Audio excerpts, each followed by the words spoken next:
It's time for marked hands. We have pocket aces, and the fact that we're showing pocket aces in marked hands means this is not going to end well. So we get a raise and a call. So we're gonna three bet. So the first question here is to what size?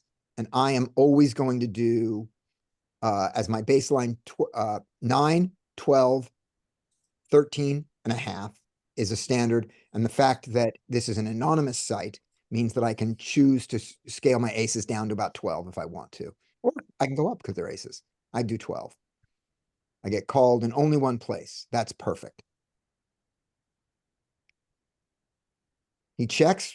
This is an easy continuation bet.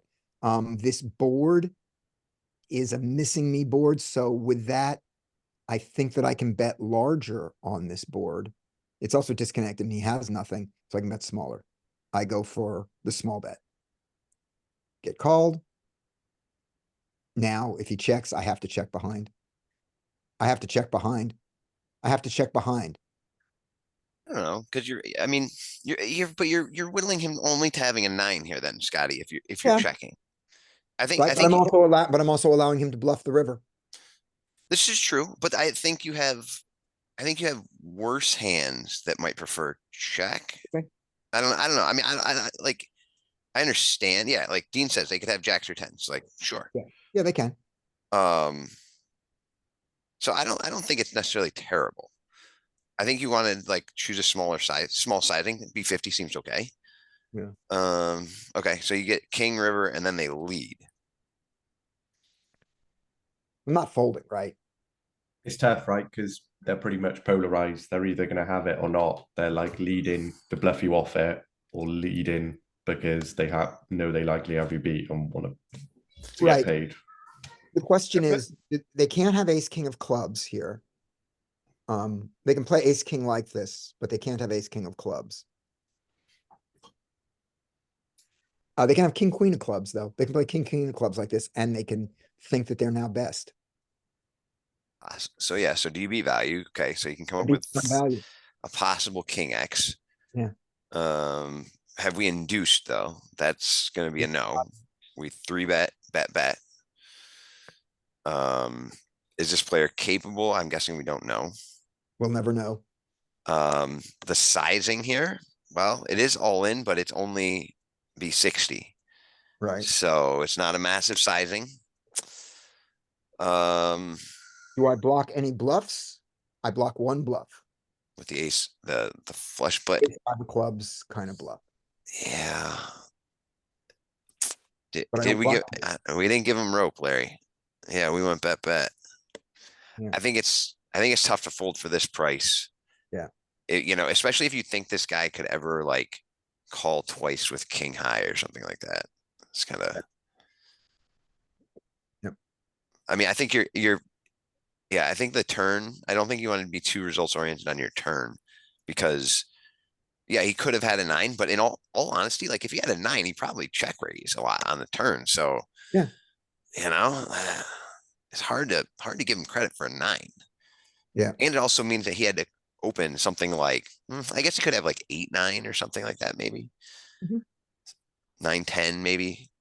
Could be the ace-9 of diamonds as well. Ace-9 of diamonds, but again, like that's also, yeah, it could be quad 9s would make sense. I'll give you that. Yeah. The hand that doesn't make the hands that don't make sense are jacks, queens, and tens. Those hands play up to here, but I don't see them betting out on that king. But if they ever spaz. Yeah. But I do think I just see him doing it with a king. You don't see a set of 5 or a set of 4s? Yeah. Well, there's a set of 5s. I mean, yeah, there's that. Yeah. I mean, I don't know. I think you see a lot more check raise on flop with the top end of people's value range there. Yeah. It's pretty disciplined by him to check call. Yeah. Yeah. But then he gave up on the river, and he was afraid that I don't bet my 10s, jacks, queens there. Yeah. I was gonna, but I was gonna jam the river, right? When he didn't do this, Yeah, I mean, yeah, we're gonna get in. We're gonna go for 60 there. Yeah, we're jamming the river. Okay, yeah. all right. King's good card for us. Who else has got hand ready? If not, I'll go to my next one. But if somebody's got it, we'll go to it. If it's not too much of an issue. Yeah. Can we turn those over to, instead of big blinds, can we see dollar amount? That's just easier for me. If everybody Oh, else wants, yeah, it's gonna entertain, if I do this right, maybe this is gonna entertain us. Let's see. Show chips in dollars. No, I was hoping that it was gonna be the exact same amount. So there it is. Yeah, I'll do one more in dollars and then we'll do that. Most people prefer in big blinds. And the one thing, by the way, that is why it's better to start thinking in terms of big blinds and not dollars is because then when you're playing, when you're playing low stakes with your friends or higher stakes in a casino, you don't ever get intimidated by the amount. I used to play a very wide range when I was playing fixed limit poker. I played a 50-cent $1 game with my friends every Thursday night, and I played 20-40 live, and I played 5100 online, and I played exactly the same. yeah, that makes absolutely perfect sense. It's just, I haven't quite made that conversion over to the big blind yet. Yeah, and also, as Mike says, if you're playing live, you have to be calculating big blinds, and the dollars are sitting right there. So both are valuable. I was just saying, in your own mind. Yes, yes. And Jonathan Little mentions this, by the way, in his live stream that he played in. He makes this point of putting it in big blinds and say, I play big blinds. If I'm playing, 5 cent, 10 cent for some reason, like to build up a database, he says, I play it the same way. I play to win. I don't ever look at it and go, oh, it's only $2. What do I care? All right. Okay. Yeah, Yeah, but let's whatever, do it. whatever, we'll do it whatever hand. works, whatever works. Yeah, We'll do John, this do hand. you play mostly live? yeah, I'm strictly live. Okay, and then I think Sutton plays mostly. Sutton, do you think in dollars or big blinds? When I'm playing, I am dollars. Even I like when I used to play a lot of tournament stuff, I used to like to think in big blinds because it was constantly changing. Yes. Yeah. Yes. But like, when I'm playing cash, I prefer to have it as dollars. I think Scotty's point is well taken that it is good to think in big blinds. But it's just kind of a extra calculation to make in live poker. So I just stick to the dollars.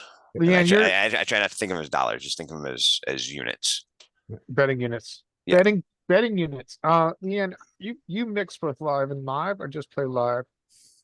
I mix. I'm been playing online quite a bit to try to get this stuff that we've been practicing, the solver stuff sort of down more, but where I win is live, to be honest. When you're playing online, do you leave it in money amount or do you put it in big blinds? Oh, I leave it in money amount, but I'm translating into big blinds like all the time. Well, actually, I guess my automated raise little thing Buttons? that you the slider thing, Yeah. that's big blinds. Okay. I was just curious what like I think of big blinds because I mostly play Yeah. online, transitioning to live, and yeah, it's an interesting kind of conversation. I personally prefer big blinds because for the reason that Scotty said, but it does make sense where if you become a live cash player and your blinds don't change, you would think it's one less calculation. It's one less calculation to get into the right choice, which makes And sense. I think that Ignition doesn't allow you to look at big blinds. ACR does. I think Ignition doesn't. I'll take a look at that. All right, I'll do one more. We have a poster. And we get a little bit of a bigger raise because of the poster. And from a broken stack. Oh, no, not a broken stack. Broken. We're playing 25 cent 50. Yep, that's not a broken stack. That's the regular stack. Okay. We get a calls. This seems like a good squeeze. Yes. Yeah, Yeah, I I'd don't- squeeze here. Yeah, I don't see any reason not to squeeze this. I think Squeeze, bigger. let's see. 6, 8, 10, 11. Yeah. Yeah, I should be squeezing to 11 or 12. And I think Larry, sorry, Scotty, you can just, in these spots where there's dead money out there, I heard Andrew Brokus talk about this the other day, and he was just like, "It's really not, and like it's hard to go too big here. Okay. Like you could be at like 12 or 14, and you just have like a really big incentive here, especially being out of position. Like it's just super valuable. If this hand ends right here, it's a Mhm. really good result. Right. But it didn't. Yeah, like that's like the worst result, right? Yeah. Yeah.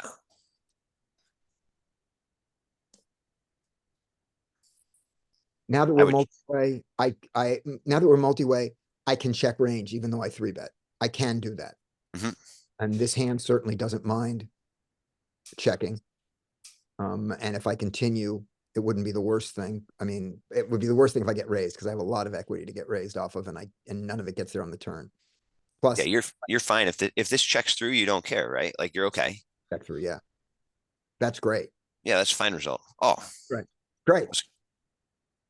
So now I think I can bet. Mhm. And my bet size after the check, I think is gonna be larger. I don't think it's small. I don't think I bet 10 here. I agree. I think this is a big bet 20 and- opportunity. 20 and 30. I don't know if there are 40s in it, but 20 and 30. I'd like B60, B75. Yeah, I think, Alright. yeah, okay. so But here's we the Down with this. yeah, but here's the only problem. Like now, like what do you now? Yeah, like what's the like we Just- can't. Yeah. What's the difference between this and jam? I guess is Nothing. the question. I Nothing. think we should just jam. Quick recap to this point. Here you go. Poster, which makes the initial raise, a deuce. I 3-bet a little too small. Get called in 2 places. Check, check, check on the flop. Okay, Now thanks. with the turn. Yeah, I think I didn't look at that. I think I looked and went pot size is the right size and then didn't look behind and go, well, that's stupid. I like, so what, a B50, $15. Yeah. B75 is like $20. I like $20, I think. Yeah, Me- $20 makes sense because if I get raised, I call, but on the river, if I decide not to continue, or at least if I do decide to continue, at least I have something behind because I'm leaving myself enough behind that if somebody has an 8, if somebody is here with ace 8 of clubs and they brick off on the river, they still might call me with their 8 on the river. I'm also thinking back to Multi-Way Madness March. Yeah. And I recall that in this situation, it would big bet. Well, that was what I was thinking, big, but I make this mistake of what big means. Yeah, that's Yeah. valid. Yeah, that was just a mistake. And now, No, I you're, yeah, fold, so it's the same thing. That seems good.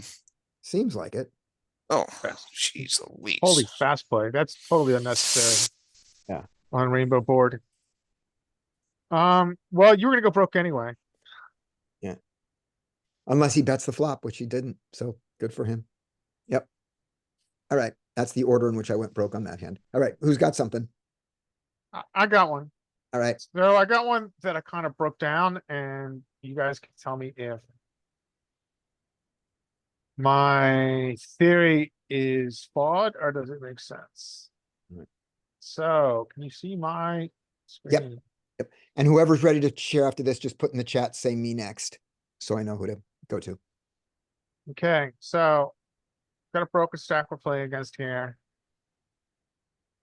What are you guys doing here?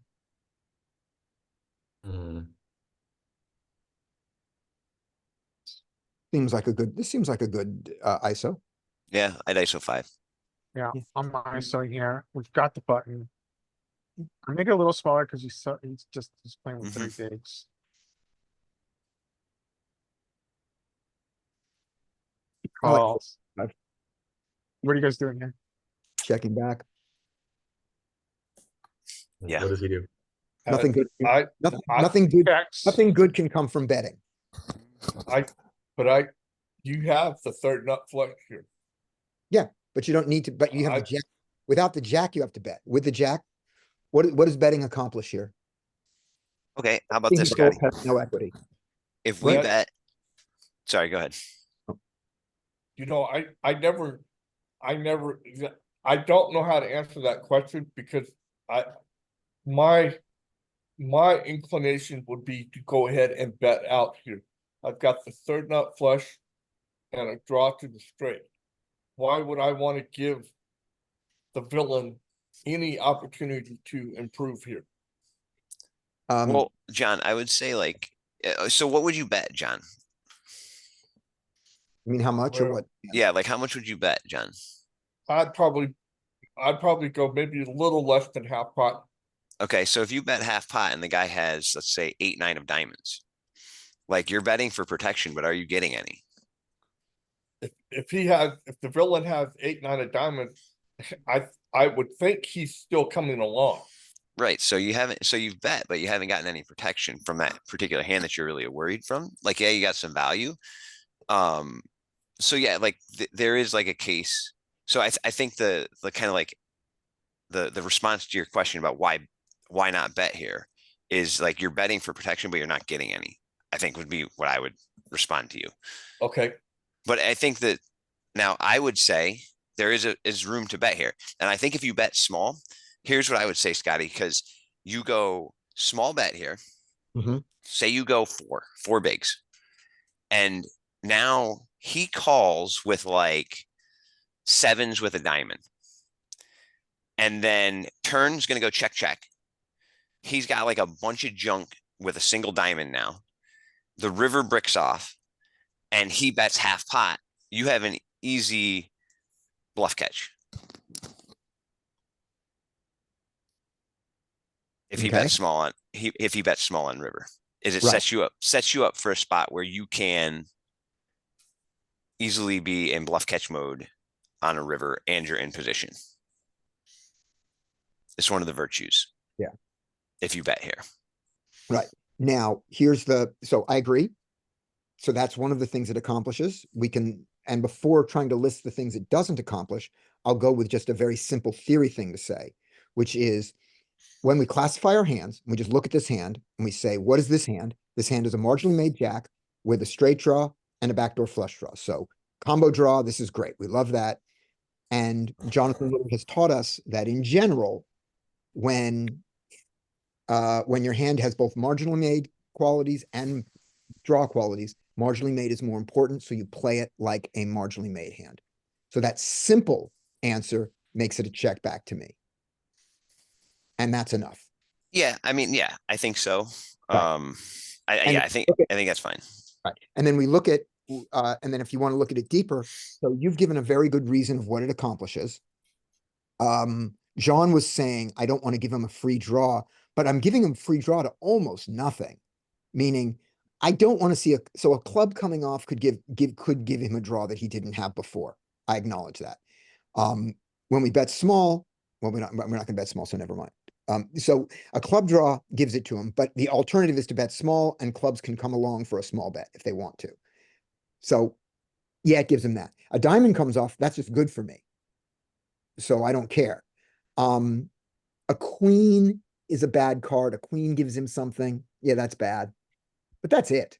I mean, every other card is either good for me. And yeah, if he has pocket deuces and he hits a deuce, it happens. But I think that if we counted up the good cards, bad cards for me coming on the turn that I give, compared to him, I have more of them.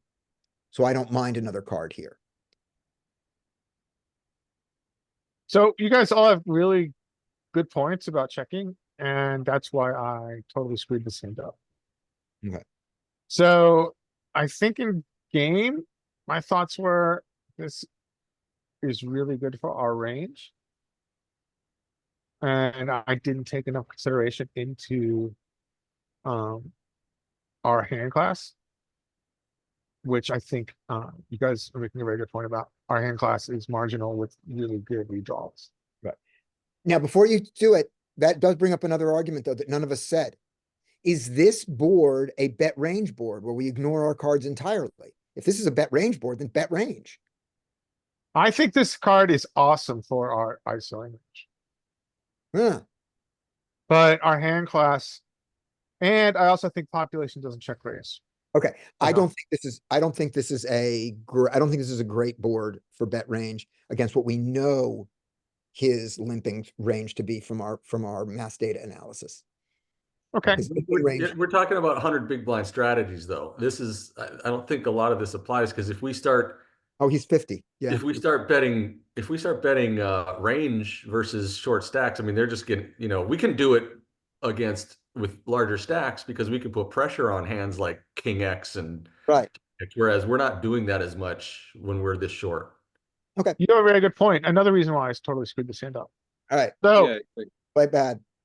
so play bad. So I used the, I didn't consider that. Jeremiah Williams Hungry Horse sizing here Mm-hmm. after we ISO and he jams. Now the question becomes pot odds. Does he Yeah. do this enough with 7-6 of diamonds that we call off? So No. my pot odds, well, let's walk through this. So my pot odds that I calculated are in the yellow orange here are 34%. So the pot odds are being offered at 34% here. Now let's do some, this is what I think his range looks like. I think his range looks like this. I think he's got lots of ace X. And I think he's got lots of front door draws. I just gave him like kind of a random assortment of front door draws. Do you think this is a reasonable range to give him? Like that he's gonna play with this? You don't give him any, nuts. You don't ever give him the queen tens that he has in his range. He Let's just give him, plays let's give him queen some queen ten. Let's give him. Oops, I totally screwed it up. He's got queen 10 without all the queen tens without a diamond. I think he can play this way.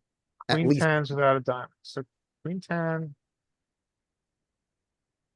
Okay, we'll give him queen 10. Yeah. And then we'll think- give him some queen 10. Yeah. Okay, this is probably gonna screw up, right? Actually, just fine. Yeah. Yeah, now, once we give him nuts. Yeah.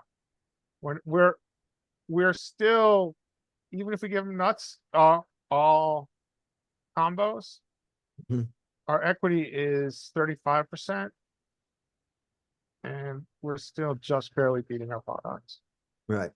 and we should call off. If we assume this is his range.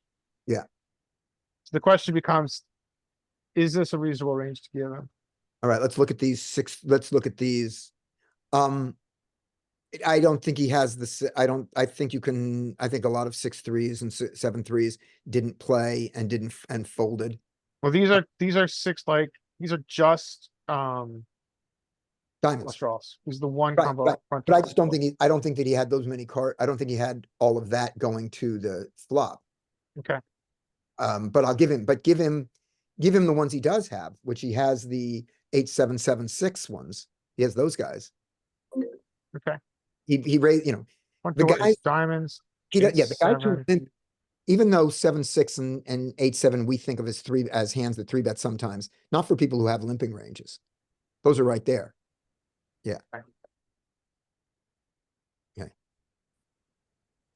Yeah, so our equity increased because he's got more. Yeah. Yeah, this is close. I guess I kind of thought of this as an auto fold, Mhm. but I guess the point I'm making is that it's a lot closer than I thought. It is. With all the equity, backdoor equity we have. Yeah. With the gutter and the backdoor equity. But I think you guys are right. This probably is a better check. And I think that I auto bet in these situations because it just generates folds 80% of the time, especially on a texture like this. But then when we get this aggressive play, we need to think about what our equity is more. Yeah. All right. Thanks, guys. Right. And then I just use the simple thing of saying, yeah, you're going to get a ton of fold. I'm talking about this specific hand or specific hand class, not talking about your range for a second. Yeah. This bet's going to get a ton of folds. And how many of those folds do you want? Yeah, this hand is so good. It's got Yeah. so much equity. Yeah. This is kind of like worst case, right? Like this. So this player type, broken stack, limper, Mhm. doesn't really have this very often. Yeah. He's gonna have it sometimes. Yep. Just out of curiosity, if we In my last part of that speech is we have so much equity, but we also, sometimes there are hands that have tons of equity and no showdown value that benefit from folds. This hand has both tons of equity and showdown value. Yeah, I think this is an exception to Yeah. auto betting when we ISO, we get this. I think this hand is an exception. And I think that Mike's right. The other guys are saying check back. I think you're right. I think that this is a mistake. I think I should check back. All right. Stopping.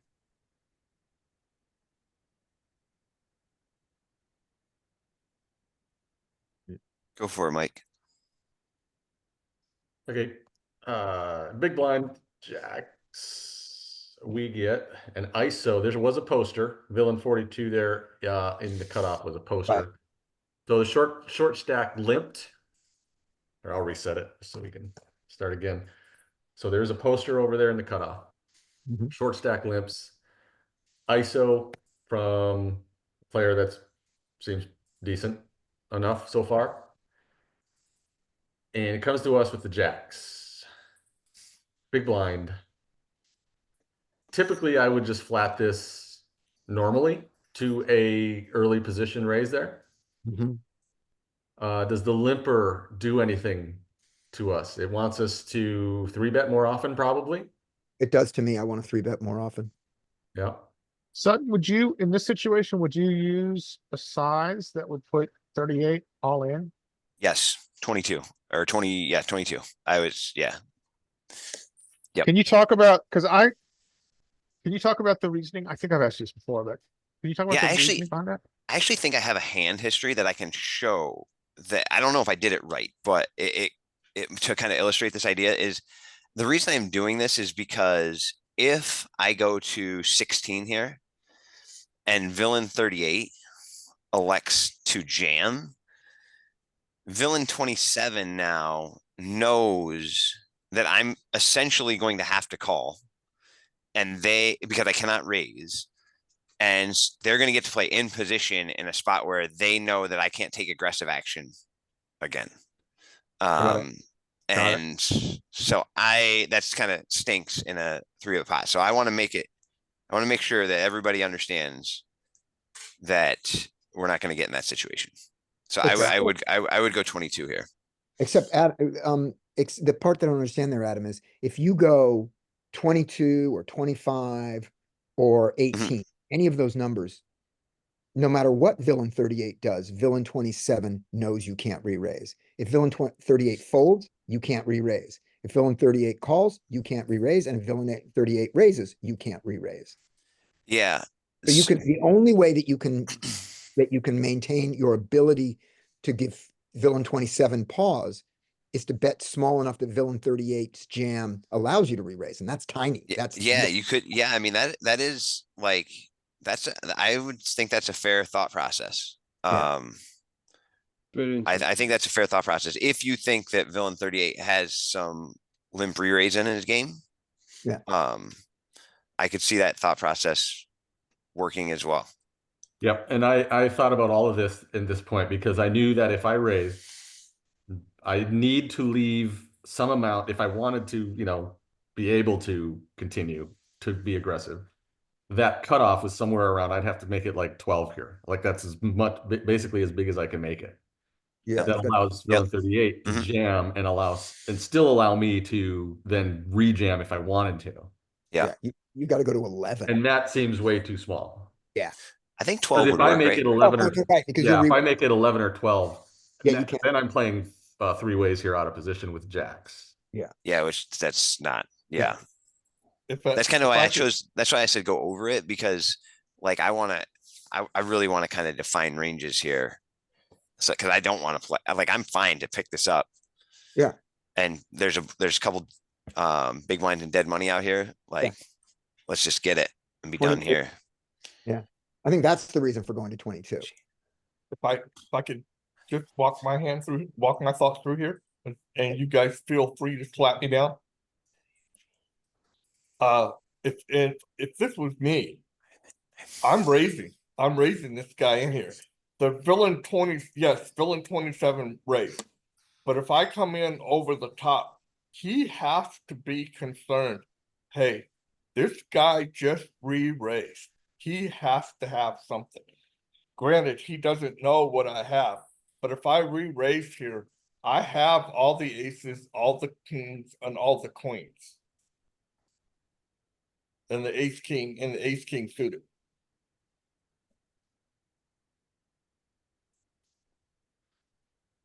That making any sense? Yeah, you've got an uncapped range. And that is a good thing. Yeah, I'm raising here. I'm I'm going in at least, let's see, 4, 16, 18. I'm raising at least 20 big blinds. So. Okay. So Mike, with what all did that you do? discussion, I decided to go with what I would do against the like kind of a normal situation. I just flatted because I didn't want to make it 20. And I just wasn't sure why. So I wound up just flatting this and deciding to let's just play this. That's what I hate about the flat is you really are inviting villain 38 in, and I don't think Jack wants to invite someone with queen 10 in. A 20 big blind stack, I don't think I'm too worried about it. Okay. I'm not worried about villain 38. Then who cares? Then fine. So anyway, here we go. So I think we should be checking range here. I agree. We get a B30 from the original raiser.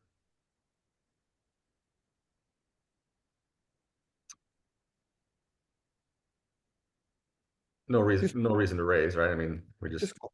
Yeah, just call, right? And if villain 38 jams, which he doesn't, we decide we care about. Then we'd have to see what would happen there. What villain 27 does. Villain 27 folds, we call. Yeah. If we call, we jam, huh? No, I mean, if we check villain 27 bets, we call, and then villain 38 jumps in and check raise jams, and villain 27 calls, we're going to call.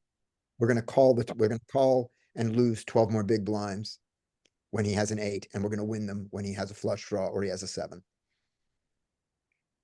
So this Yeah, right. turn, I don't know, kind of sucks, kind of okay. I can't really determine yet. Sucks. Why? Why does it suck? Because villain 38 has 7s in his range. Checks through. 12 more blinds. All right, checks Turn through. checks So through. at this point, I feel like I'm doing pretty darn good. Yeah. But there's still the likelihood somebody can be trapping. Oh, this is a great. That is great, right? We love that. Yeah. Yeah. It's a great card. Because now we beat 7x. Does that help us in terms of being able to, do we want to start leading? Oh man, I don't know. I mean, it's really hard. I love your hand, but I don't see the opportunity to weigh on 38. I mean, you've got a double paired board, any 7, any 8. Man, I tell you, we beat any 7. I'd be really hesitant about leading out here. No, John, note, it's no longer a double pair board. It's now a full house board. So we beat a 7. We lose to an 8 and we lose to aces and kings and queens, and that's it. We are the only hands that beat us are an 8, aces, kings, queens, and pocket 7s. Yes, I agree. Absolutely. Yeah, so the question is this a value hand? Multi-way. This is a value hand.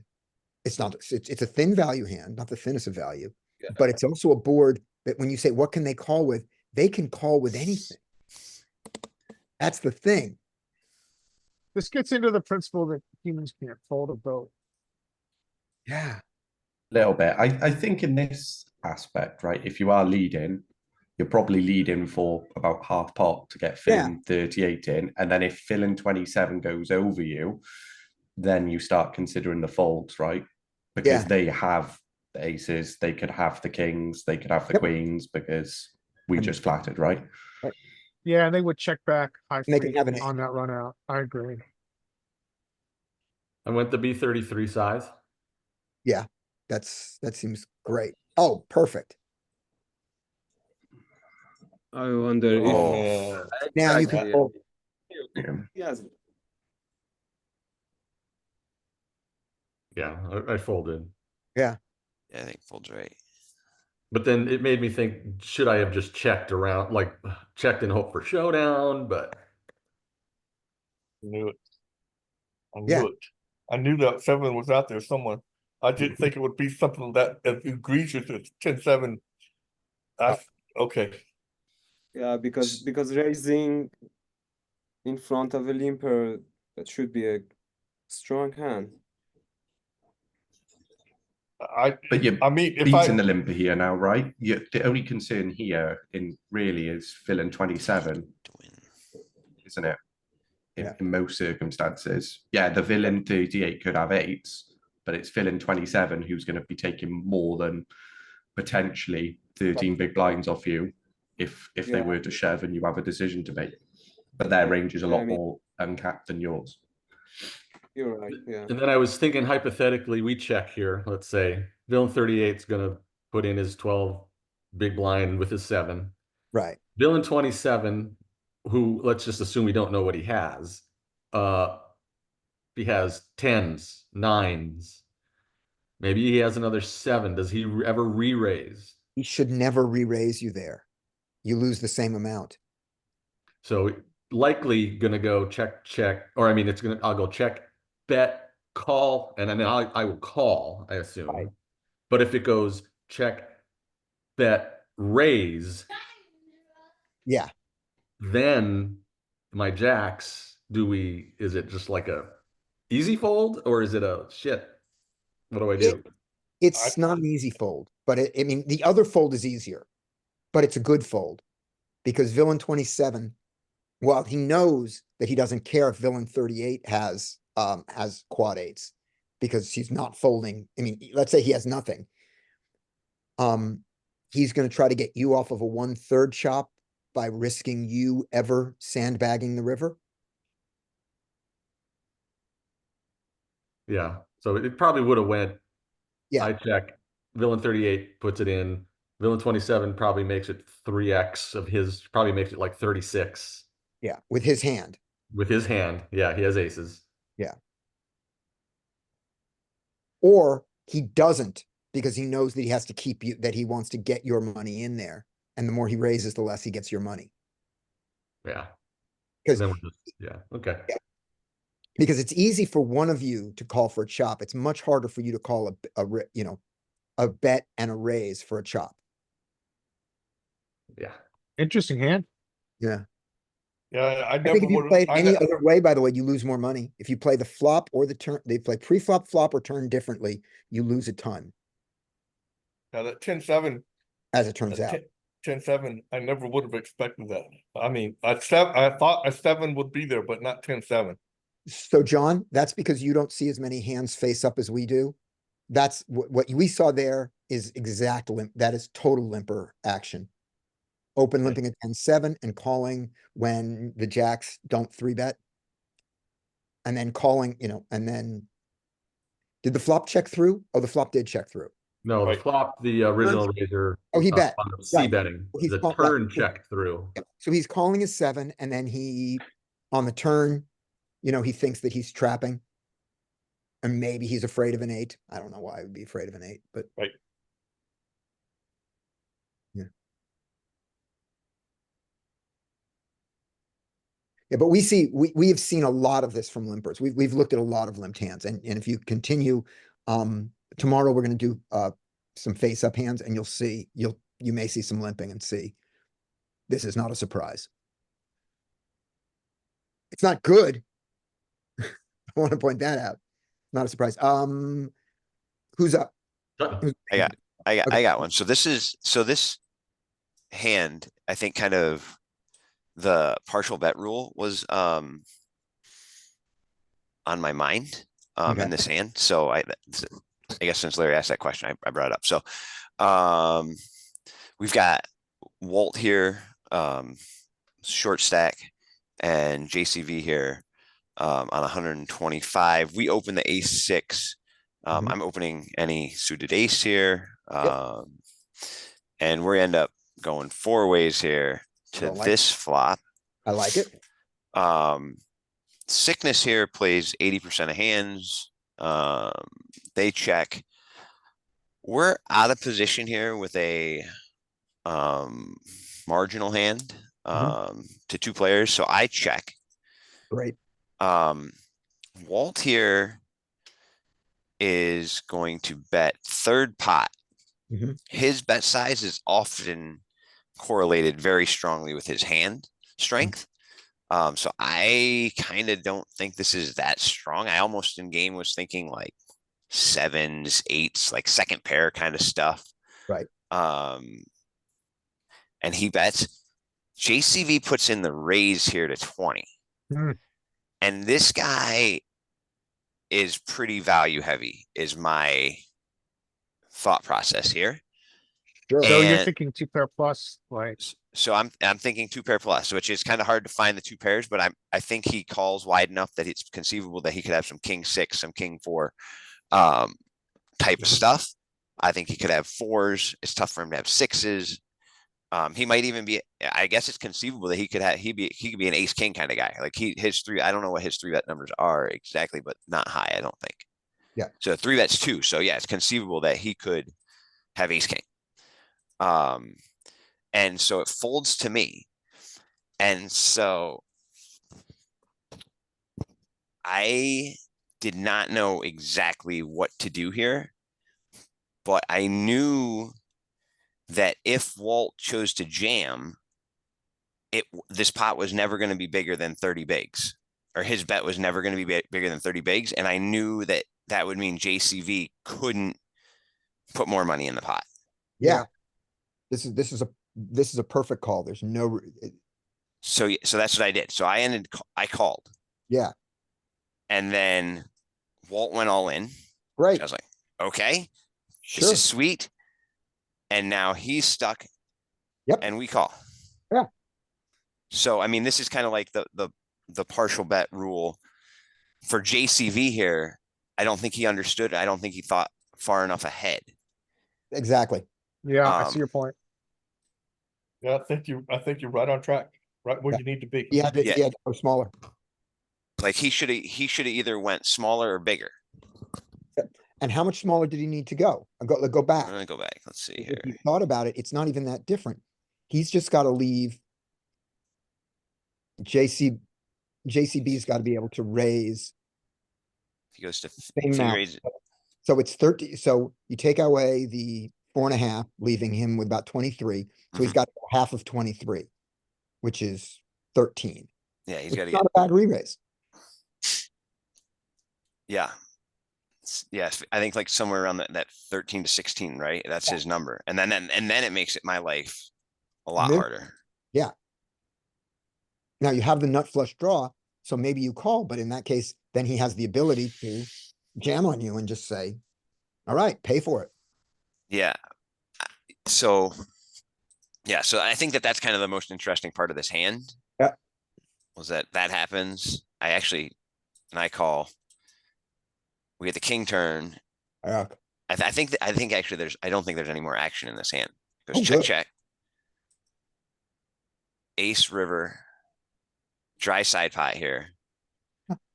And it went like that. But you certainly shouldn't bet. So that's great. And there we are. Yep. Yeah, like Mike, you're talking about on the flop, right? Yeah, Like- yeah. Cause I had that thought too, was like, is my hand do I just have enough equity to just like put it all in here? I would have no problem doing it here. My thought is, I got the nut flush draw, I have a 6 in my hand, another 6 on the board, and I trip up. I've got no problem jamming here. And your ace is often good. Not always. Yes, there's Yeah. that. And also an ace could win it. I thought about ripping as well, but then I thought that just like this price was gonna be too good. But the other problem here, the problem with going this route of the call is now it's dry side. Yep. Yeah. which is Yeah. kind of annoying. So yeah, so Here's why I don't know. Here's why I'm against ripping pre. I mean, not pre, ripping on the flop. Mhm. Is some of the equity from ripping on the flop comes from the times that they fold, Right. and you can't get a fold from Walt. So whatever Walt has, which he likes, probably, you know, I mean, the best thing that Walt could possibly have is a smaller flush draw. That'd be great. He doesn't. No, I know. I'm saying that's the best thing that's the very best thing that's possible for you. Otherwise, you have to get somewhere. You know, you have to get there to win. You have no fold equity. You have no real fold equity, even if you get JCV to fold, which you're not. Well, but so So- so I guess my counter to that, Scotty, would be Yeah. like, we don't really care too much about Walt. But if we can get care about it. if we create a JCV fold here with 20 bigs of dead money in there, I think that's pretty good, isn't it? Is it? Because we have to get there anyway. And so if we're gonna because we don't win the 20 bigs unless we get there. And if we get there, we can get all of JCV's money by playing differently. Yeah. I mean, Maybe- yeah. Maybe I'm thinking wrong, because what happens if JCV jams the turn on that king? And, you know, if we ever fold there and we don't get a chance to get there. Yeah. So maybe I'm ignoring that. I'm not really sure. I don't know. I thought the way it played was reasonable. I Yeah. definitely think that there could be arguments for playing it differently. JCV certainly made a mistake. Jeez. Listen, guys, feel free to slap me down. Seriously. I mean, the only mistake I can see here is I would have raised here. Check raised, and would you jam? I don't know if I would jam. I would definitely raise. And then if he came in over the top, sure, then I'll go ahead and call him in. All right. Yeah, that's, other than that, hey, poker, it happens. Okay, so John, let's say it a different way Sure. and you may be right, which is you have the nut flush draw and a pair. You do not mind being all in. You've got typically, if you don't have the best hand, which you probably don't, with this action, you probably don't have the best hand yet. Absolutely, absolutely. But you've yes. probably got, you have a good chance of having 9 + 5, 14 outs, which is basically 50% against his ace, against his, well, not against his ace king. You don't have 14 against that. So we'll give him king queen. We'll give him something like that, because his ace king, you don't have 14 outs because your ace is not an out. Correct. But, and against pocket kings, you have fewer. But, against the kind of hand that you're totally not surprised seeing, some king queen of diamonds kind of hand, where you have massive outs. Given a choice, so you don't mind being all in, but given a choice between being all in for the coin flip or hauling 32 and seeing another card, which do you prefer? Remembering that you have no you have no world where your jam folds out and gives you exclusive access to those 32 Okay, bet. well, in that case, I understand what you're saying. In that case, I'm just go ahead and call. Oh, I'm wrong. I just said something wrong. I'm completely wrong. Walt hasn't called yet. You could get both of them to fold. I'm completely wrong. Your jam is much better than I was saying. It may not be the right choice, but it's much better. Just roll back to our move. What really happened was 4.5 and 20. Okay, yeah, Jam. right. Walt Yes. can fold the world there if he wants to. Yeah, I think I don't know that he's gonna. Yes, I understand completely what you're saying, and it makes perfect sense. So I over argued my point. My point is not as valid as I thought. the only thing I would say is I don't expect these two ranges to include worse flush draws very frequently. Like, I don't think JCV is raising a worse flush draw basically ever. And I don't think Walt is betting a worse flush draw. So we're like, if we jam here, we are trying to get two hands JCVs in particular that I think is pretty strong Mhm. to fold, and that's I think tough. Yeah. I think that would be my if we're two regular dudes. Yeah. Yeah, but like just kind of knowing both these guys as passive players, I thought it was a little dicey. No, Dean, Walt could easily be betting worse. But the problem is JVC isn't. JCV isn't.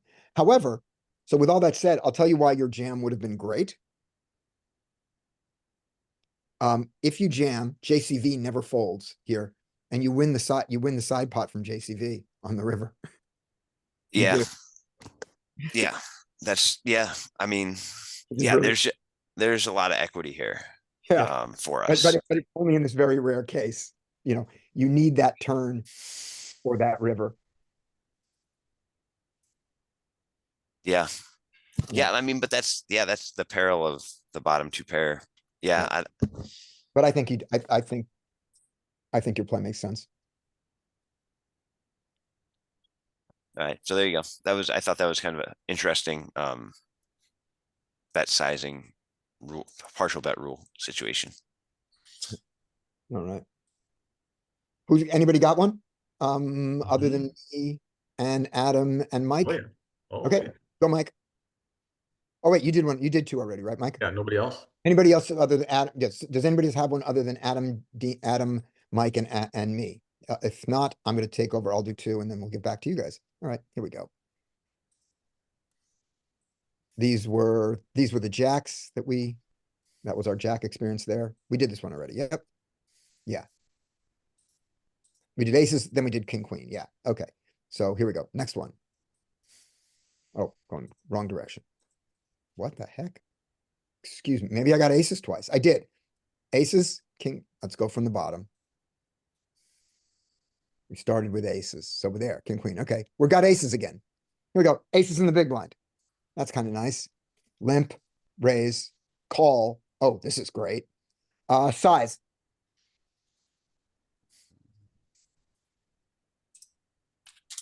Seven, 8. 650, 675, $7, $8. 675, 850. So yeah, so the straight up theory says, in my opinion, 450, so 450 plus all the extra money in the pot, plus another 450. So 450 plus 6, so 750, 8, 825. And so I can go up a little higher. I can go to 9 if I want, or 10. I'm not wrong. And I can also go down to 8 instead of 825 because I have aces. 7, too small. Yeah, too small. Too small, but not too small. Yeah, there you go. There we go. Couldn't have been better. Especially if he called. Well, he didn't call, but still we can get the 6. Still we can, we want the 69 in. Do we get him in by jamming or do we get him in by calling? I think generally the theory is that you don't slow play aces out of position, but that is somewhat different here because your SPR is gonna be a little bit around 1.1, 1.2 after he puts it in, it's less than 1. So I think the out of position rule about slow playing aces is out the door here. Right. There's also this weird thing is that villain 9 is already all in. Yeah. So he's going to beat us or not beat us with whatever his cards are. Yeah, he no longer matters. He no longer matters. It's just dead money. I think we want villain 15 in the pot now. Yeah, I can see your Unless- point. So unless I we think don't generally, want- ahead, unless sorry. you want to say we don't want his dead, that we want his dead money, that we want his $7 more than we want his 69. yeah, I think that, so the what the pot will be about $75 if you call and he calls. And that's an SPR of less than 1. It's like 0.5. I think if there's any situation where you slow play aces free out of position, it's this one. I think so. I think if I thought ahead that far and really saw this for what it was, that I could call here. Yeah, but I didn't see it. Well, I did obviously because I min raised it, but that's just weird. Yeah, I don't know what that was about. All right. Oh no. Bastard. Always. Yeah. Yeah, but I think the rule around fast play, slow play aces, it's based on the equity realization advantage of the imposition player, but that disappears the lower the SPR. And I think this is a situation where you could slow play aces. Yeah, now that I look at that one, let's see what his hands was. We have that ability. We That have the was- technology. We have that technology to see. That's a discipline fold. Yeah, we could have gotten those jacks in there. We could have kept the jacks in with a call. I think it's Still be super rare results oriented. that you're in this situation. I mean, So it's results oriented but it's not so results oriented when we look at the run out. And what I mean by that is if I go, oh, I would have beaten the jacks or that's true results oriented, but of his hands in his range, I mean, it's a weird open limping jacks. That's very weird. But he did that sort of to limp re-raise. No, he didn't. Who knows? Okay. I have no words, but I think looking at this even without his hand, that only because the queen's equity is established, I think I don't mind 2 more cards in more than I want his $7. Does anyone know how to think about this in any real math way, other than just the words I've said? well, I think the theory around it is not hot odds pre. I think it's really based on SPR and equity realization in that theory. Okay.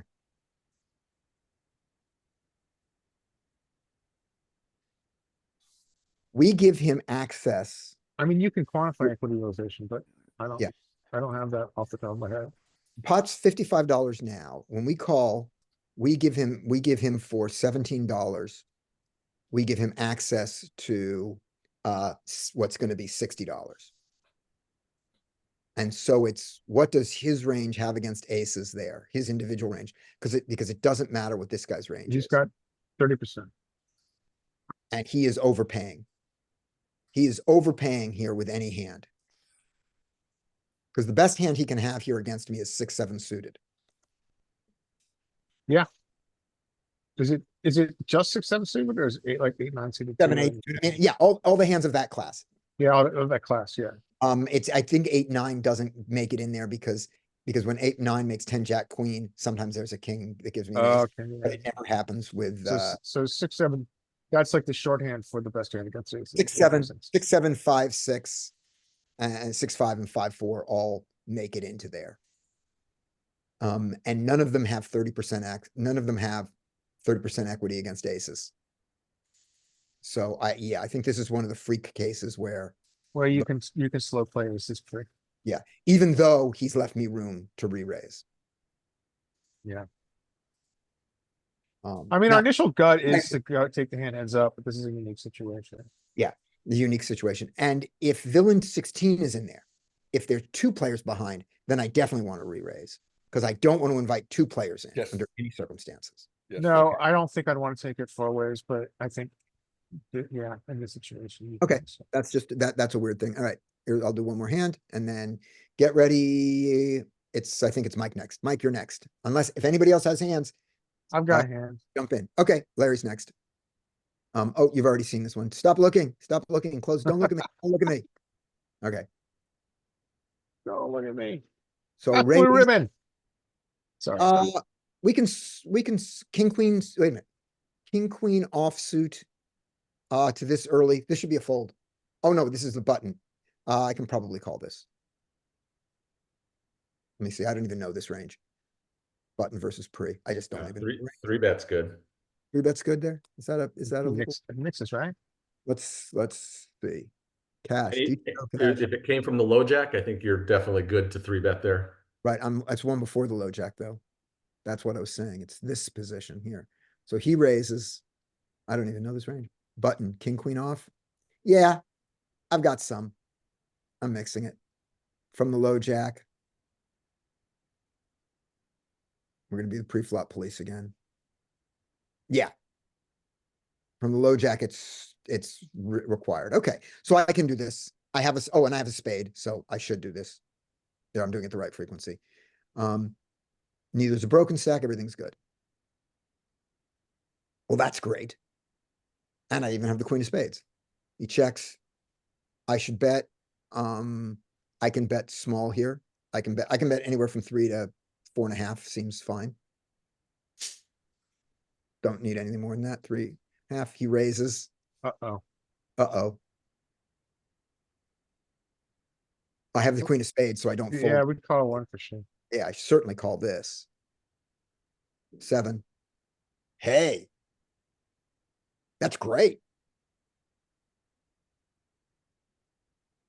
It is. But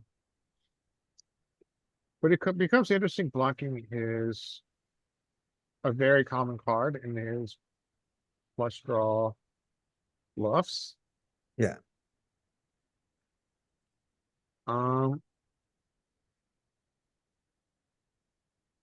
Yeah, I'm not sure. I SPR is think close to 1. So so. it The goes- issue is that if you bet, like you said, SPR is 1. He check shoves. Your pot odds become very compelling. I check. I think I might nit check him. I don't hate it. Yeah, nit check. I hate it. Okay, now let's see if we. Oh, great. So now you've got an obligatory value bet. You're not allowed to check back. Well, With a okay, four-liner? so 6s. Even with a 4-liner? You 3-bet. So he really should only have ace-6, Of spades. and he shouldn't really have that anyway. He should fold that free, but he might. I mean, if people are gonna call it, maybe you check back. I feel like it's an obligatory value bet. I can get called by king jack. Queens. I don't think ace king played this way. It's uncomfortable. The 4 is uncomfortable, but I think it's important to think about the condensed ranges. And then if I get jammed on, I do fold. No, man. Yeah, Oh, good. No. There we go. what a That was hard. station. And I got called on the river. That's Yeah. crazy. Yeah, it is. I like his check raise. That's not a lot of people find those. Yeah. Did he have the ace of spades at least when he did it? No. I mean, I could see doing a check raise with Backdoor. ace, it was ace-3 of spades, but ace-3 off, I mean, that's just like, what's this guy doing? man? Well, first of all, he plays bad. Okay, because let's look at his pre-flop. Saw everything about his pre-flop. Yeah, So this is a bad pre-flop raise to start with. yes, absolutely. And this is a terrible pre-flop call. So he's gonna play bad.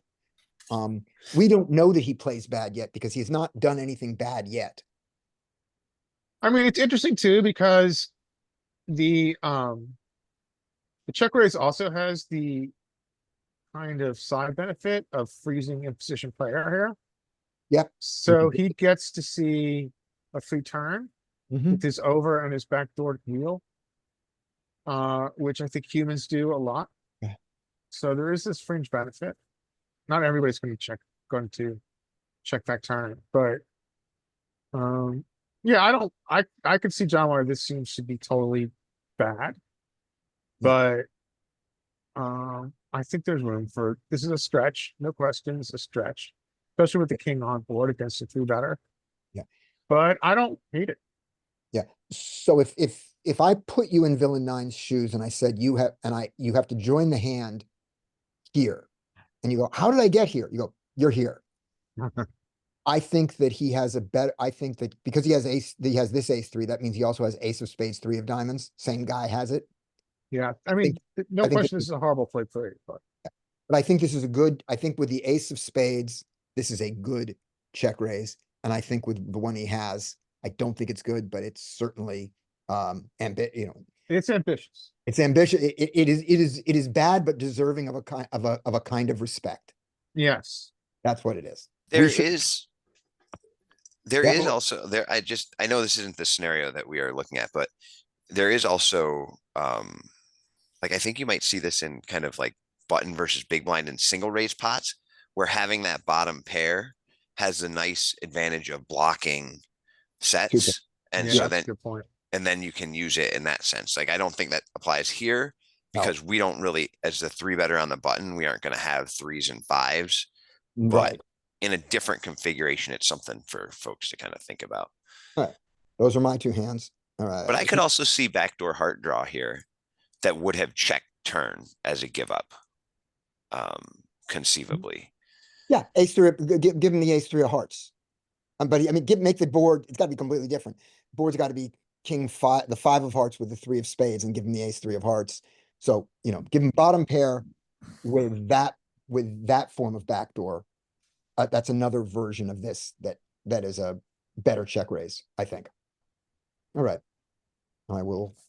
I know we've already said this player's bad for their pre-flop and their call for the 3-bet, but they made technically a respectable 3-bet on the flop. But what it would have been better was if they then followed that up with another raise on the river when you bet, right? Because you would have likely folded, and they have more straights in their range than you do, right? So because if they had raised you there, you would have folded likely, I presume, right? Unless the said it out information on loud. the player. I said, when I made the bet, I said, and then I fold to a raise. Yeah.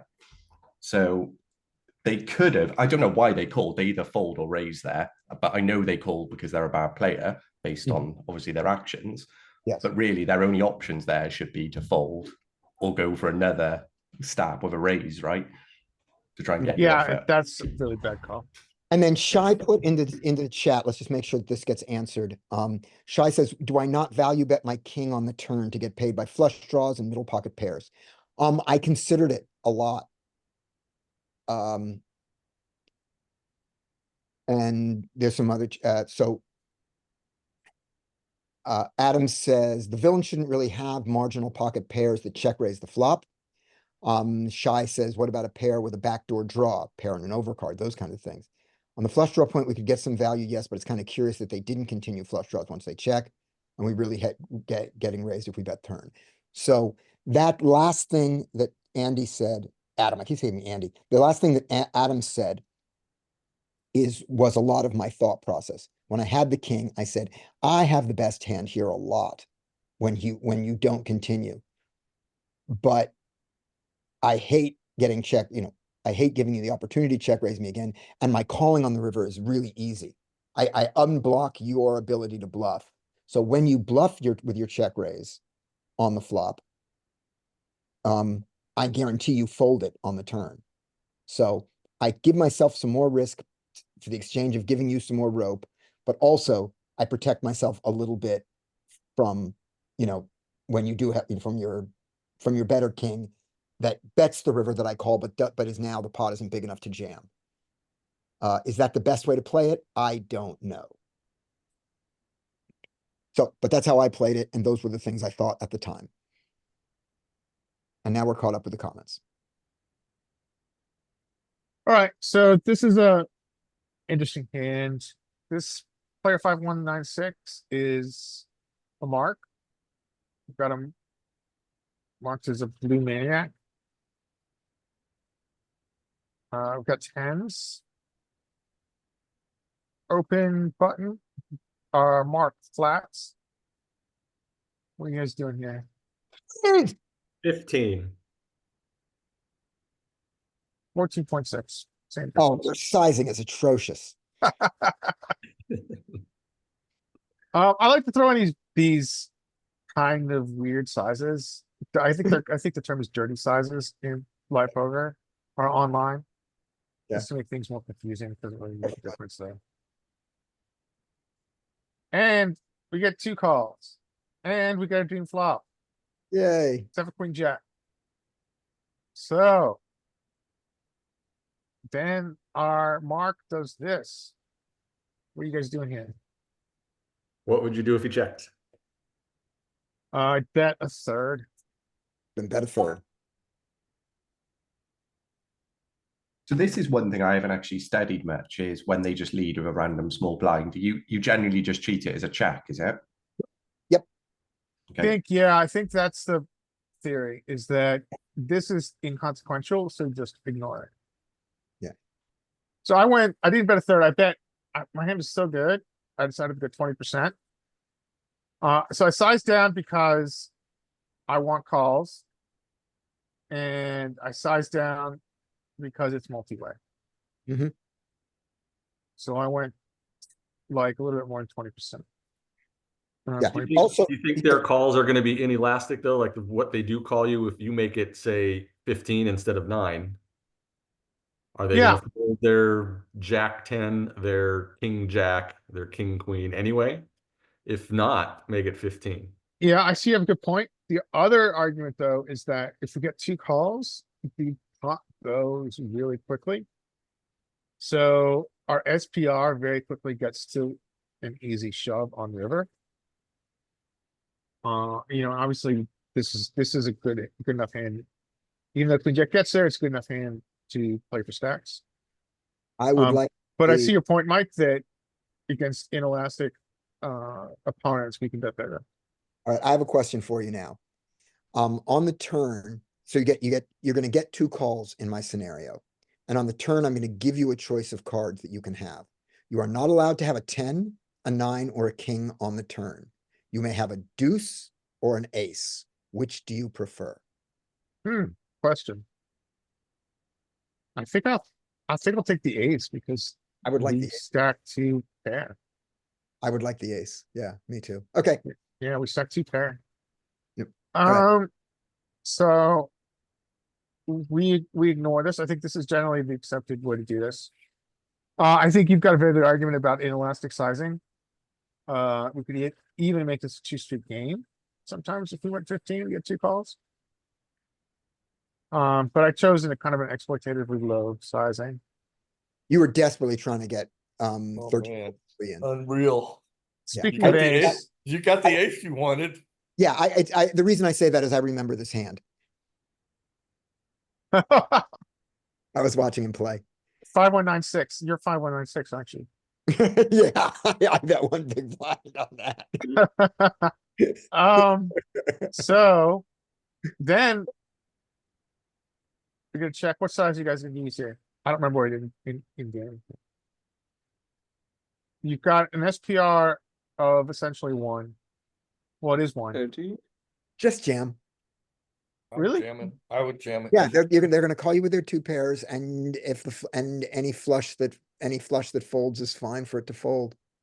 I honestly think I think this hand has too much equity to shove here.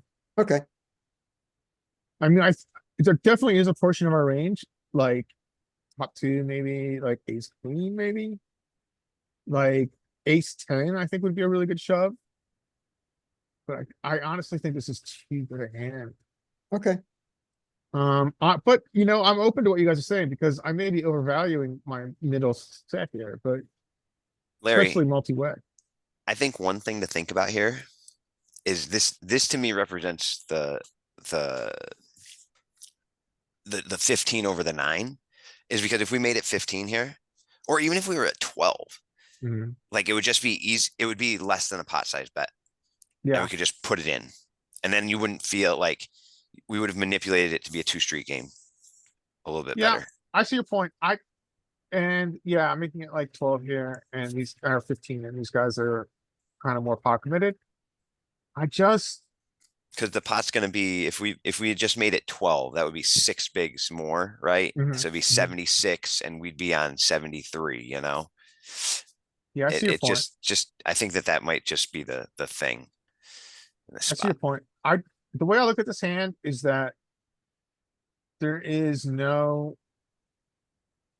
this is not an entirely comfortable texture for our combo.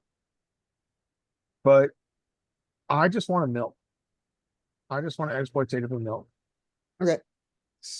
So Peter Clark has been talking a little bit about using these like whatever 9 sizings because he says it matters, and I believe whatever he says. It feels, For it's better or worse, it's the 59.99 pricing. it's the 59.99 pricing, yeah. So I want 29. We get the call we want here. And we get the call we want here. And now, yeah, it's like whatevs. Right. Now we get this. Doesn't matter. Any call. So I see your point. I just think this hand is so good At nines.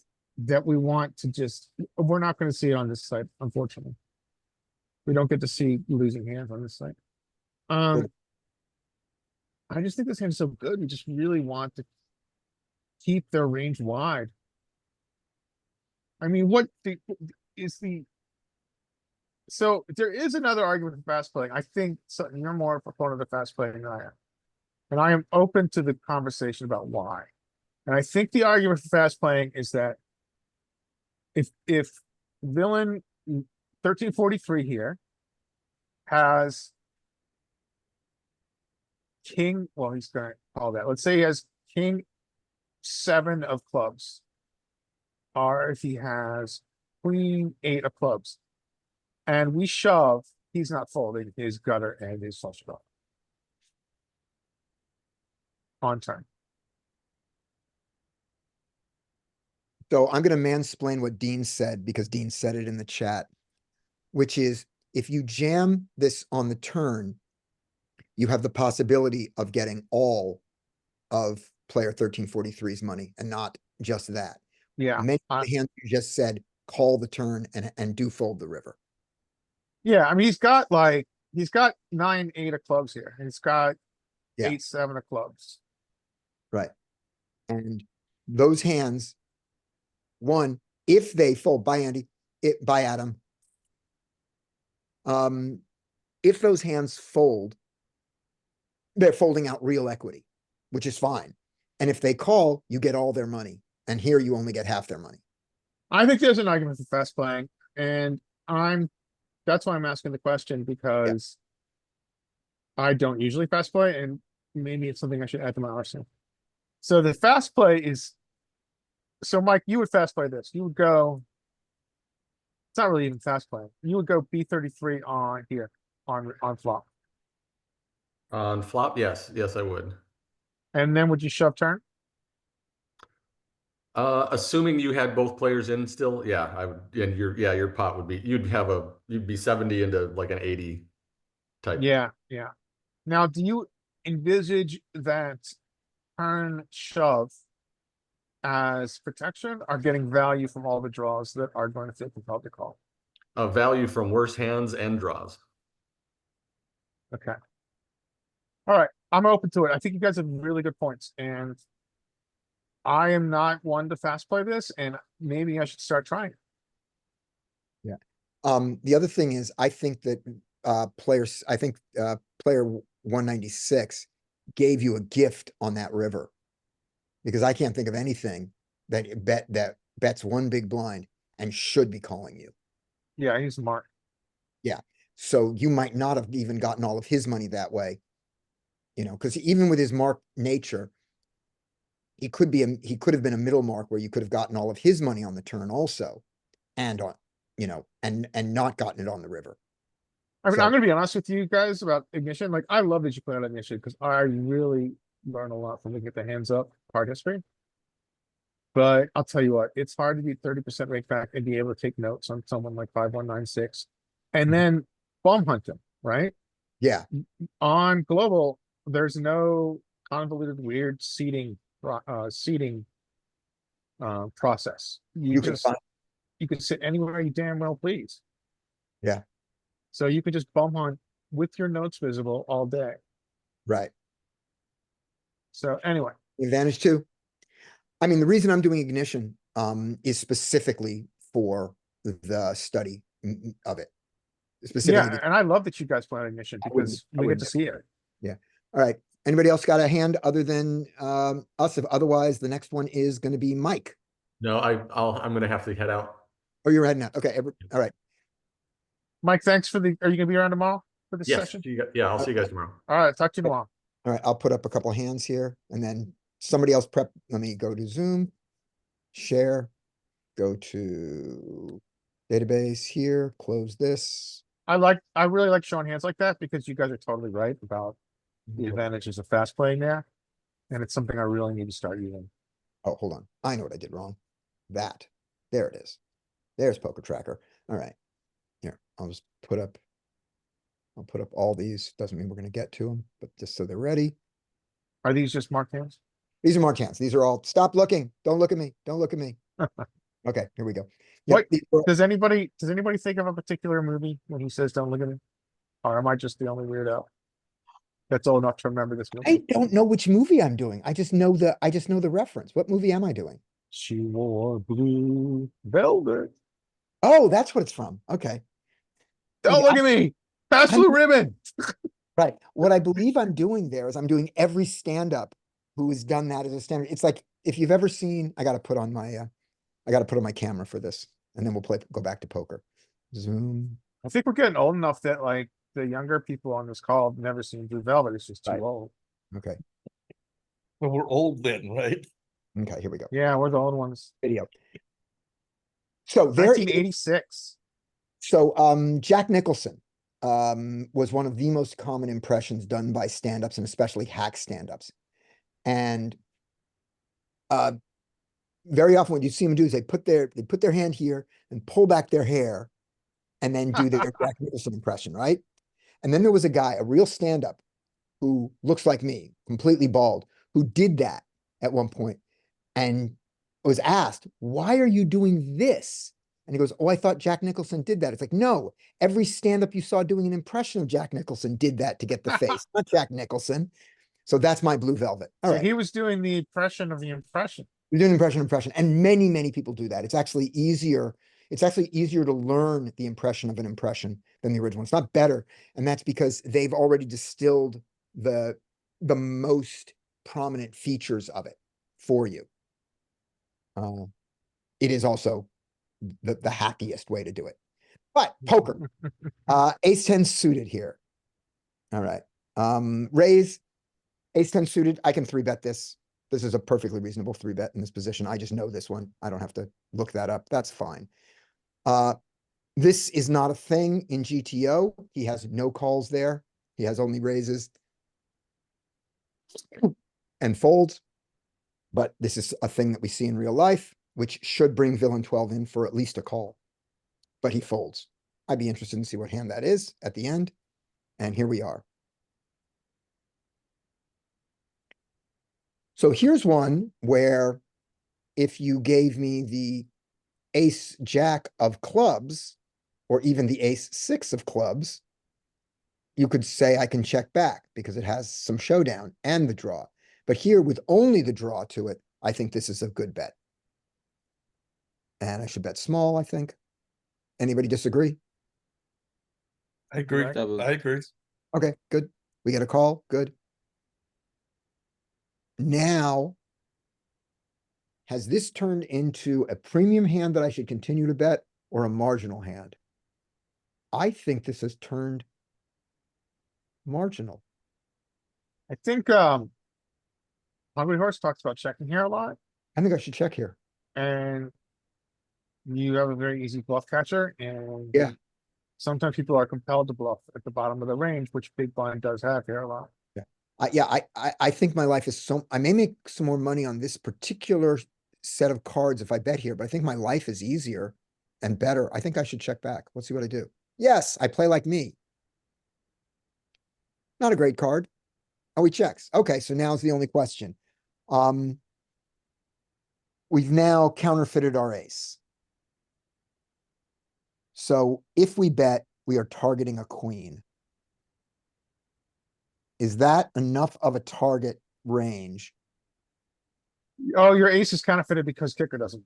Yeah, my kicker doesn't play. So I split with every other ace. Whereas here I beat some ace. I mean, I lost to some aces, but I beat some. Now I beat no aces. Yeah, this is a tough spot because a check raise sucks. Right. So he checks. So But I think you have an obligatory value bet. I don't think you're allowed to. I think it's uncomfortable, but I think you've got a value bet. okay. So I got to bet half pot here because I've got to get a queen to call. A B60, B75. Yeah. Yeah. somewhere Yeah, around there. and I'm not gonna bet less than half pot because of the Matt Affleck heuristic. So there it is. And just get the call. Okay. Wow, That was really, just really a call. blocking the straight. Doesn't care. Doesn't care. Well, that's called, I think, what we call losing the minimum. Oh. What a gift. That's where you say, thank you, sir. Yeah, yeah. That's where, no, that's where you say nice hand. I never would have put you on that. I told you a story about having someone, I B80'd with the nut flush on the river, and the guy had the straight flush to just call. Yeah. I'm probably assuming he either didn't notice it. I mean, I'm gonna guess that that's what that is. All right. Let me put up the chat here. We can see what's going on in chat. Bye, Mike. Blue Vel- You're showing a lot of personal messages, just so you know. Oh, did I? Oh, okay. I assume they weren't important. Well, that's up to you. I'll look, That's for you to decide. I'll look to see if I have to edit it out of the video. Okay, I'm just letting you know. Thank you for letting me know. I try to hide those before I work, but I didn't. Okay, No so that's, anybody else got a hand ready? I've got one. I've got make a fold, which is interesting. Okay, here we go. Not as interesting as fucking in a sec. Okay, let me just find it first. Okay, well, while you're finding it, I'll do another one while you find it. I'm ready. I'm good. Ready? Okay, fine. Do your hand. All right. Okay, so. Button opens at 3.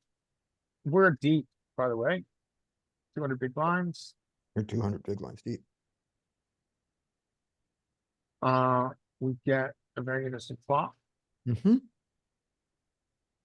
Check. Check. You've got the wrap on a flush board. What are you guys doing? Bet. I'm betting. What side are you gonna bet? Small because the flush came in. I'll go small. Two Eyeball. to Actually, can get lots of value from weaker hands. So I bet 2.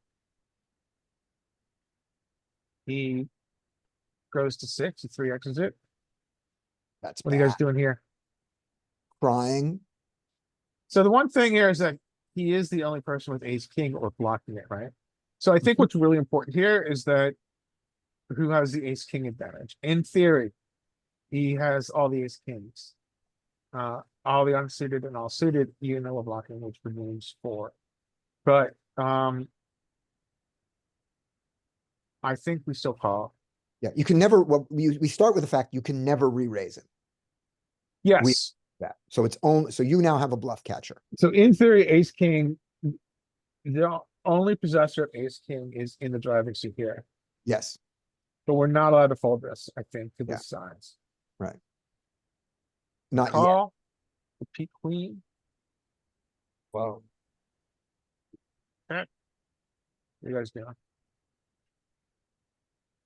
Absolute call. Folding.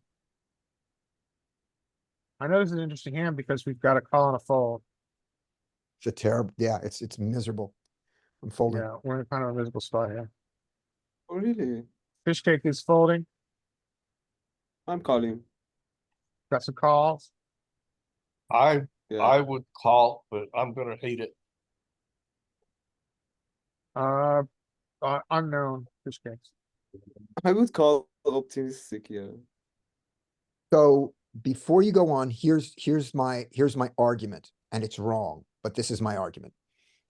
Which I love is to, on the turn, you could argue that you were beating some of his value.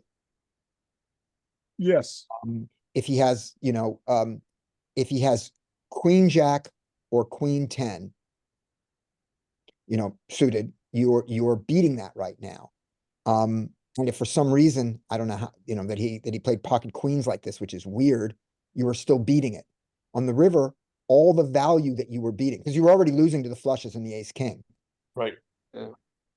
You've now turned a hand that was a marginally made against his raise, but not a, you know, not a bad hand, into a pure bluff catcher. Now it is only a bluff catcher. Yeah, and so the other question becomes then bluff catcher, pot odds 33%. And then one question that I've added is, can we identify natural bluffs? And the only natural bluff is the case ace of diamonds. And what's the card that goes with the ace of diamonds? If it's the queen, then you still have it beat. Yeah, it's a And the queen. queen We have a would beat. continue. In He- green, ace queen. Yeah, he could have, he could have king, queen with the king of diamonds and ace, queen with the ace of diamonds that he now thinks is good. Yeah, and so we have a value beater. At some, Yeah, but they're pretty few combos. Okay, go on. there are some combos of, yeah, there's what, like They do exist. 2 + 4 is like 6. Yeah. So there are some Isn't- combos that we're beating. But I thought, Isn't opponent overbetting with something like pocket queens or full houses? He yeah, bet he's pot. definitely got houses. He's got tons of boats. He bet And pot. is he overbetting here? Well, I mean, depends on the pool and the player, but there's definitely overbets. So I ran this in solver and we are entirely indifferent. Okay. This is like, Uh-huh. this sizing, I think actually they don't have a pot in solver in GTO Wizard. This is like a B125, I think is, we are mixing. I generally think if we're mixing in solver, when we take away the bluffs the population does not possess here, then all of a sudden we're at a fault. And So Dean, you oh, go on, Shai. go ahead. I was gonna say, Dean said, pocket pairs with a single diamond, as the bluffs. I don't see it. I don't mean solver wouldn't do it. I give myself, I give population 8, 8 and 7, 7 here with the 8 of diamonds and the 7 of diamonds. And I look at it and I go, I can call your 2. I don't raise it there. And I think that is an underbluffed choice of, against our population, I think. Also, he's gotta be afraid of my T-pairing too, right? Yeah. That just put it up. I mean, I have. Yeah. A lot, I have the unsuited queen jacks and I have the unsuited jack tens. And, somebody asked about, what was it now? Oh, his bet size on the river of pot, like, wouldn't he go 2x pot with, those massive hands, with queen, queen and queen 10 and queen jack? Maybe not. Some people just don't have their biggest bet is pot size for some people. Plus, other than the queen, queen, there are, I mean, even queen, queen is beaten by the freak straight flush. And they, if he's only got a flush there, he may not be betting bigger than pot on the fear of houses, leaving him some room to fold and he still beat you. He could have ace king here and not feel, and when that queen comes, not feel confident enough to go 2x pot. He might go, I can only bet pot because I'm only going to get called by the full houses when I bet 2x and they have me beat. So, Because we have also pistons. and we certainly don't, and I don't think we want to turn this into a bluff. It doesn't have any blocker properties that are good. No, that's why Yeah. straights are so value heavy because they aren't blocking the other player's value. Yeah, so can it MW pre? Was it multi-way Multi- pre? No, no, no, it was we heads did up. run it. No, we can run it and Larry did run it. He can show you, he can rerun it if you want, but the river was mixing. And question for you, Larry, on this one. Yeah. Was the turn a pure call? Yes. I To make the good raise? call. Yeah, okay. I might have called if this is a brick river, but I think this river, Yeah, is yeah. it's not a brick, so. All right, so Give me a button second. versus big blind. We're gonna have 3 bets here, but I think we get the call with this combo too. That's pure call. 5 of diamonds, jack of 5 of spades, jack of diamonds, 10 of diamonds.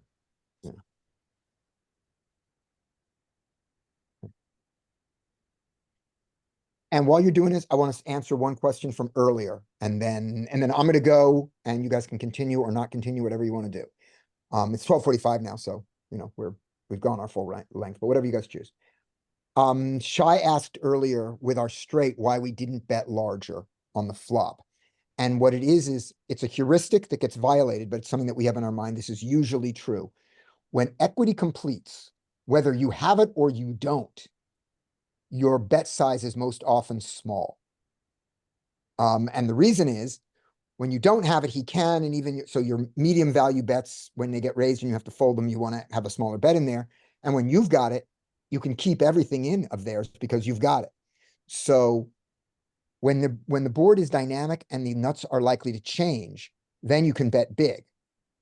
You know, the board is a flush draw board with a straight draw on it on the turn. You can bet big at that and get some of the draws to fold that have equity against you, and when they don't, make them overpay. But when the straight completes or the flush completes on the board on the turn, your bet size when you bet is mostly small. And that's true whether you have it or you don't. So that's the rule of thumb. In a particular hand, it might get violated. There might be reasons to violate it for exploitative reasons, but that's the general thing. And that's why Larry bet 2 there. And that's why we all said it so quickly. Said, all right, this is a bet small place. And by all of us, I mean me loudly. So we're mixing with our straight. I mean, we have so much equity that even on the flush completes. And what you'll find oftentimes is that, and what's our equity here? It's gonna be in the 80s. 85. That when we have this much equity, we're gonna get tons of bet sizes. And so that's the case here. We can check if we want. We can bet. Our preferred sizing, if we are gonna bet though, is a bet small. So that's what I chose.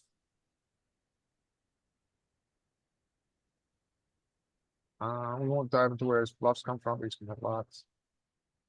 These are his straights, by the way, which are not they're supposed to slow play. So he chose a 3x, which is definitely solver approved. What are we doing with our straights? We just call it pure. We're not folding. Just out of curiosity, very quickly. Clear. Our top pair our top pair with the bad kicker now is going to fold in theory. I think you can overfold your top pair here. No, I wouldn't overfold the top pair with the lead ball. But so raise, we call, and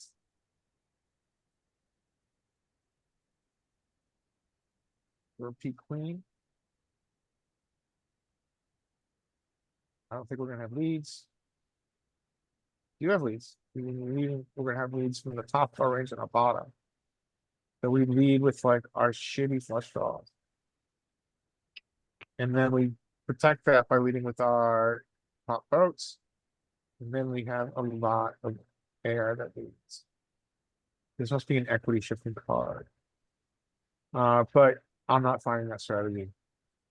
And so we don't. We're not leading with those straights. And then he's oh, the B150. Yeah, I had the B150. What do we do now? The B150s. We are mostly folding.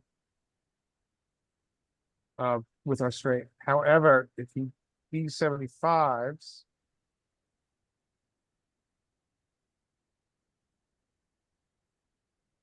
We're mostly folding. Notice we shove our king high flush draw. We don't care about the foot. So my fold is appropriate. The only other question I would have is if this is not a queen, it's a full brick. Well, the first thing is that we don't need our straights. Always checking. I think we're gonna call at a high frequency. Do we check? His sizing is, he has less big sizing now. But if he bets, 74%. Sorry. E75. We're pure calling. Whereas before, we were indifferent as F. PP 150s. On this brick, we're pure calling, we don't care about the flush. And if does he ever get any sizes bigger than this? If he shoves, skip the shoving. Now we're indifferent. But his size on a brick river, we're pure calling. However, this repeat queen gets full. Okay, that's it for this one. I'm gonna hand it back to Scotty. Scotty, you are almost done for the day, is that right? Yeah, I think, yeah, with 12:45, we can be done for today. We'll end on yours. So tomorrow, if you guys want to be here, we're gonna do slightly different format, but we're gonna do the same kind of study stuff. We're gonna do hands face up, and what we're gonna specifically look at is hands where there was a river raise and find out if people are never bluffing, or at least in my database, if they are never bluffing, and and just how much we should overfold. All right, see you guys all tomorrow, 9:15, and it's a different link. On tomorrow's link, I put it up in the chat if you want, and I'll also post it in the usual places. Okay, Scotty, thanks for the session, man. Welcome, Shai. Bob. Good, you're an asset. Good to see you here, man. Good to see you back. Yeah, very All glad right. to see.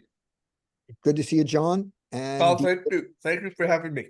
yep, come anytime you want. And Dean, go fuck yourself. Okay. Well, I'll definitely try to be there tomorrow. That'll be fun. Okay. Awesome. Bye. Bye, everybody. All right, thanks. See you tomorrow.